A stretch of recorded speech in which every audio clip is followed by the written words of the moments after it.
El Señor esté con ustedes. Anuncio de la buena noticia de Jesucristo según San Juan. Gloria a ti, Señor. En aquel tiempo dijo Jesús a sus discípulos: no se turbe su corazón, crean en Dios y crean también en mí. En la casa de mi Padre hay muchas moradas, si no, se lo habría dicho, porque me voy a prepararles un lugar. Cuando vaya y les prepare un lugar, volveré y los llevaré conmigo, para que donde esté yo, también estén ustedes. Y a donde yo voy, ya saben el camino. Tomás le dice: Señor, no sabemos a dónde vas, ¿cómo podemos saber el camino? Jesús le responde: yo soy el camino y la verdad y la vida. Nadie va al Padre sino por mí. Si me conocieran a mí, conocerían también a mi Padre. Ahora ya lo conocen y lo han visto. Felipe le dice: Señor, muéstranos al Padre y nos basta. Jesús le replica: ¿hace tanto que estoy con ustedes y no me conoces, Felipe? Quien me ha visto a mí, ha visto al Padre. ¿Cómo dices tú, muéstranos al Padre? ¿No crees que yo estoy en el Padre y el Padre en mí? Lo que yo les digo no lo hablo por mi cuenta. El Padre que permanece en mí, Él mismo hace las obras. Créanme, yo estoy en el Padre y el Padre en mí. Si no, crean a las obras.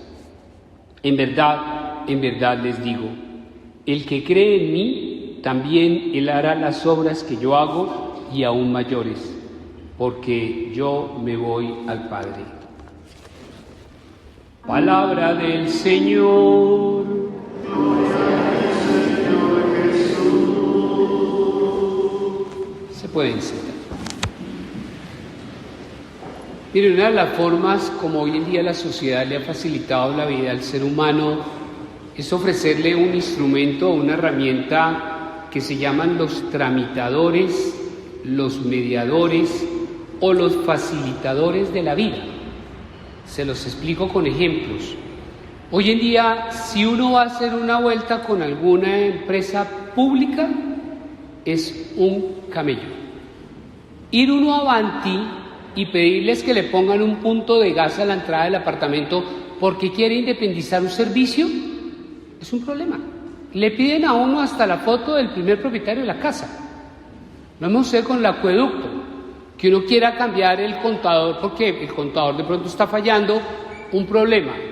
Y con Codensa, peor, que necesitamos que nos coloquen un tablero con una nueva red porque igual vamos a independizar un apartamento en la casa. Se demoran años de años. Uno comienza a hacer la gestión, pero cuando uno ve que entre más uno va, más peros le ponen, más requisitos le hacen, uno finalmente viene diciendo: voy a contratar a una persona que sea un tramitador, que haya trabajado en estas empresas y que me haga el trámite sin ningún problema. Entonces uno termina contratando un tramitador o de Codensa o de Avanti o de la empresa de acueducto. Hoy en día, ante la situación que estamos viviendo del país, muchos jóvenes y matrimonios jóvenes quieren irse del país, pero se quieren ir legalmente, no se quieren ir indocumentados, o sea, quieren irse con visa de trabajo y que puedan ingresar al país sin ningún problema. Entonces, existen las agencias que hoy en día hacen los trámites y le consiguen a las personas las visas para poder llegar al destino que quiera de manera legal. Entonces uno los contrata, paga su platica y uno sabe que se va con documentos legales. Las personas hoy en día del matrimonio, ¿ustedes se acuerdan antiguamente cómo era de complicado casarse? Entonces, en torno a la boda estaba que el ponqué, que la fiesta, que la comida, que los trámites de la iglesia, y me consta que muchos novios que asumieron sus trámites para casarse, días antes pelearon por aquello del estrés. Sí, es que estoy muy estresado, y tenga para que lleve pelea segura. Entonces, para evitar esos problemas, hoy en día existen las wedding planners. Y la wedding planner, que es la mujer o la persona que se encarga de hacer todo lo de la boda, inclusive cuadrarle en la iglesia. Ya con uno no vienen a hablar los novios, viene la wedding planner. Y uno sienta a los novios y le dice, venga, ¿dónde es que ustedes se van a casar? Ay, padrecito, espere, le preguntamos a la wedding planner porque no sabemos cuál es la iglesia. Entonces, las wedding planners también desarrollan todo lo que gira en torno a un matrimonio. Entonces, la sociedad, para facilitarnos la vida, entonces nos ofrece tramitadores, mediadores o gestores. ¿Yo por qué tomo este hecho? Porque es que en la fe nosotros decimos que Jesús es el mediador entre Dios y los hombres. O sea, es nuestro tramitador, es nuestro gestor. Y hoy, en la realidad de un Jesús mediador entre Dios y los hombres, Él determina su identidad como el camino, la verdad y la vida de los hombres. Y entonces, dentro del contexto de la palabra, dentro del contexto de esta celebración, la pregunta de Dios es si ese mediador que Él nos dio nos ha servido para facilitarnos nuestra vida espiritual, nuestra vida cristiana y nuestra vida de fe. ¿Jesús sí ha sido un mediador, un buen tramitador, un buen gestor a nivel de mi vida espiritual? ¿Qué piensan ustedes? Sí. Y por eso decimos que esta vida es bocha. ¿Han escuchado el término de una vida bocha? Una vida fácil. Que la vida, mejor dicho, es facilísima. Que la vida, mejor dicho, es lo mejor que podemos tener. Y por eso, como Jesús ha sido tan buen mediador, como el camino, la verdad y la vida, nosotros todos los días nos reímos de la vida. Y todos los días bailamos en una pata. ¿Así vivimos? ¿Por qué no?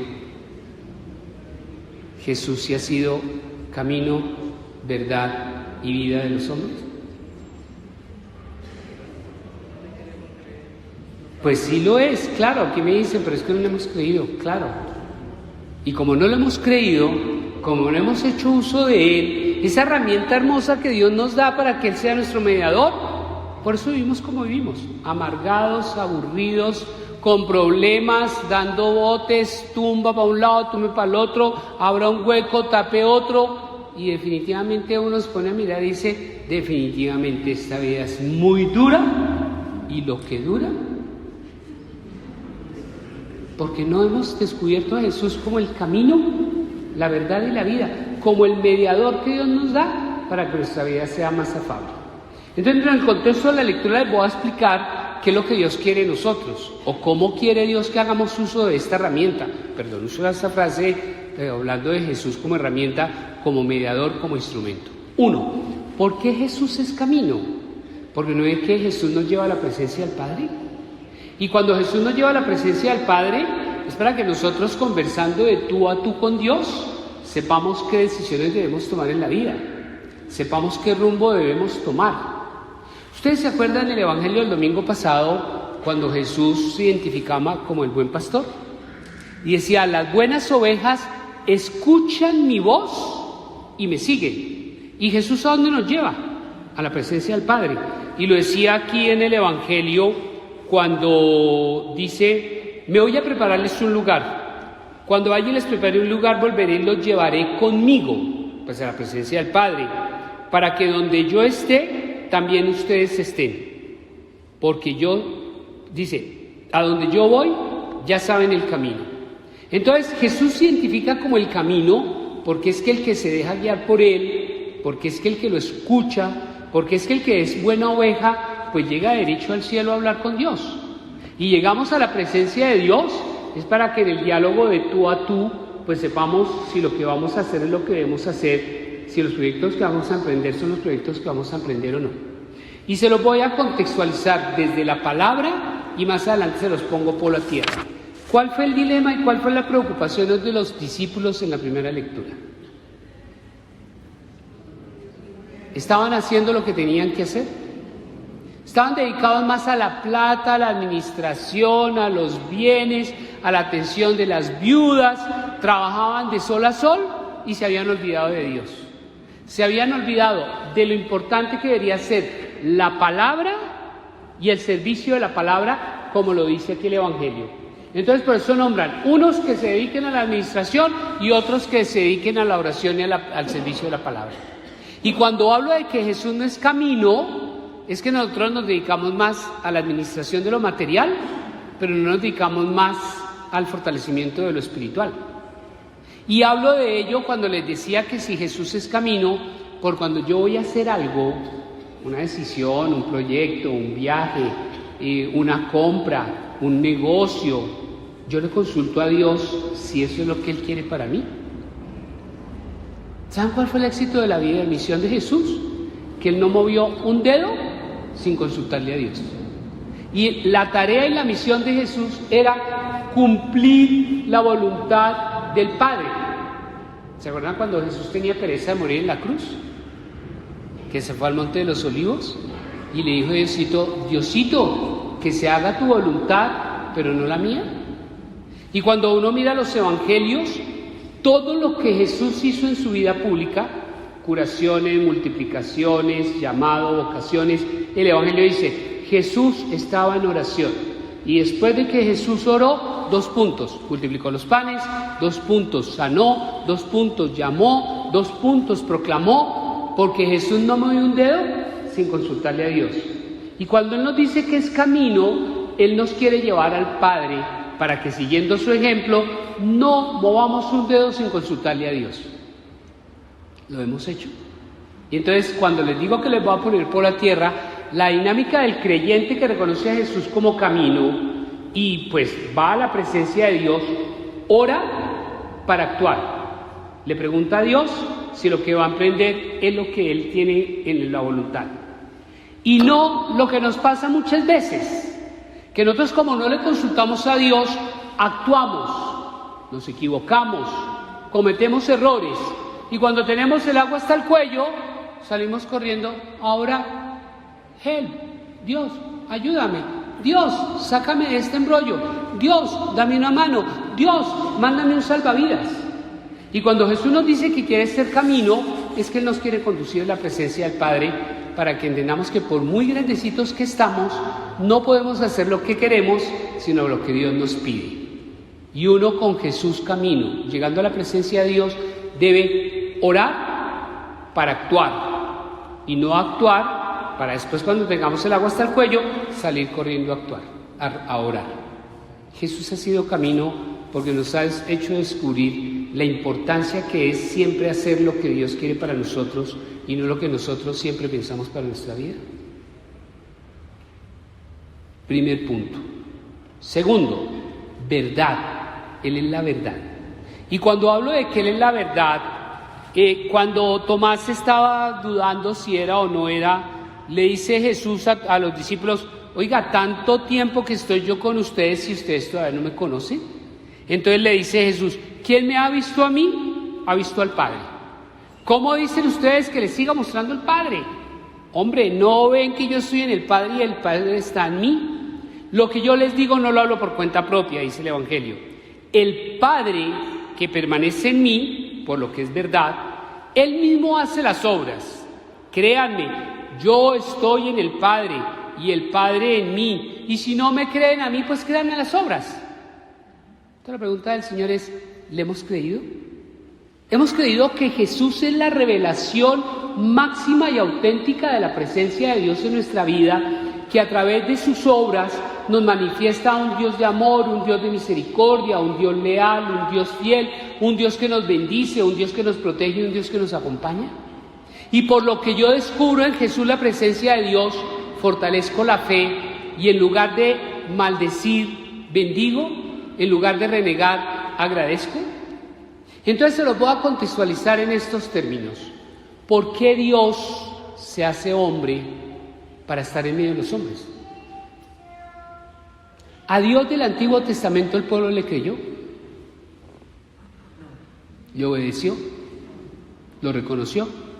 Entonces, como no lo hizo, Dios dijo, caramba, esta generación es una generación perversa y malvada, me voy a hacer hombre para estar en medio de los hombres y hablarles en categorías de hombres. Y lo que Jesús hizo en categoría de hombres era simplemente manifestar que Él era Dios hecho hombre. O si no, que lo que celebramos en Navidad. ¿Qué se celebra en Navidad? Un Dios divino que se hace humano, un Dios lejano que se hace cercano. Y eso es lo que celebramos en Navidad. O sea, que Jesús es la verdad de la presencia del Padre. Y hace signos, hace prodigios, hace milagros. ¿Y por qué todavía dudamos de Dios? O si no, bueno, les voy a retar. Uno le pide a Dios que me gane la lotería, ¿no? ¿O no? El baloto con revancha. Ahorita levanten esta virgen y les van a caer todos los billetes que yo compro cada 8 días para ganarme el baloto. Y no me lo he ganado. Uno le pide a Diosito, ay Diosito, regálame un carrito nuevo. Y no me llega el carro por ningún lado. Ay Diosito, ayúdame a cambiar este celular que es una chanda y es una flecha. Yo quiero un iPhone 15. Y Dios no me da el iPhone 15. Y ahora el Día de la Madre no les van a dar celular a ustedes tampoco. ¿Dios sí existe o no existe? ¿Dios sí es fiel o no es fiel? ¿Dios sí me quiere o no me quiere? ¿Dios sí me escucha o no me escucha? ¿Y cómo lo compruebo? Pues a través de los milagros que Dios hace con nosotros. ¿O si no, tener vida no es un milagro? ¿Tener ropa para cambiarnos todos los días no es un milagro? ¿Tener un techo donde cobijarnos es un milagro? ¿Tener un bienestar económico no es un milagro? Y estas son las manifestaciones de Dios a través de su Hijo Jesús, por las cuales nos dice, si no me creen a mí, crean por lo menos en las obras. Y si yo le creyera a Dios, no dudaría tanto de Dios, no retaría tanto a Dios, no pelearía tanto con Dios. Ay, yo fui a misa el domingo, no voy a volver porque es que usted no me da lo que yo quiero. Ay, yo rezo todos los días y usted no me da nada a mí. En cambio, el vecino que no sabe qué negocios ilícitos tenga, a él sí le va bien y a mí me va mal. Y es tan débil nuestra fe, porque no reconocemos que Jesús es la verdad, es la manifestación plena de Dios en nuestra vida, que nos lo confirma a través de sus obras, que todavía dudamos si Dios existe o no existe, si Dios me quiere o no me quiere, si Dios me escucha o no me escucha, por falta de fe. Y por eso vivimos tan amargados, porque no le creemos. Y finalmente dice, y yo soy la vida. Y cuando nos habla de que Él es la vida, quiero hacer eco a la segunda lectura hermosa, cuando Pedro dice, qué embarrada que el pueblo no descubrió que Jesús era piedra angular. ¿Ustedes saben qué es una piedra angular? ¿Ustedes han visto los arcos de medio punto que hacen en las construcciones, que en todo el centro tienen como un trapecio en la parte superior? Si uno le quita a ese arco, esa piedra, ¿qué pasa? Se derrumba, ¿no? Entonces es la piedra angular porque es el soporte, es la piedra angular porque es el sustento. Entonces dice, qué lástima que no lo hubieran descubierto como el soporte, porque es que Él viene para ser el Salvador. Y lo confirma entonces diciendo, miren, nosotros hemos sido un pueblo privilegiado por Dios, porque nos dio a su Hijo Jesús para que fuera piedra angular y para que a través de Él saliéramos de las tinieblas del error a la luz maravillosa de la vida. Y eso es reconocer a Jesús como la vida. Y reconocer a Jesús como la vida es reconocer a Jesús en términos cristianos como el Salvador. Nosotros estamos celebrando el tiempo de Pascua, un tiempo de Pascua donde descubrimos qué significa que Jesús hubiera sido piedra angular y qué significa que Jesús hubiera sido nuestro Salvador. Nosotros profesamos en la fe que Jesús muere en la cruz y resucita para liberarnos del pecado. ¿O no damos eso en la profesión de fe?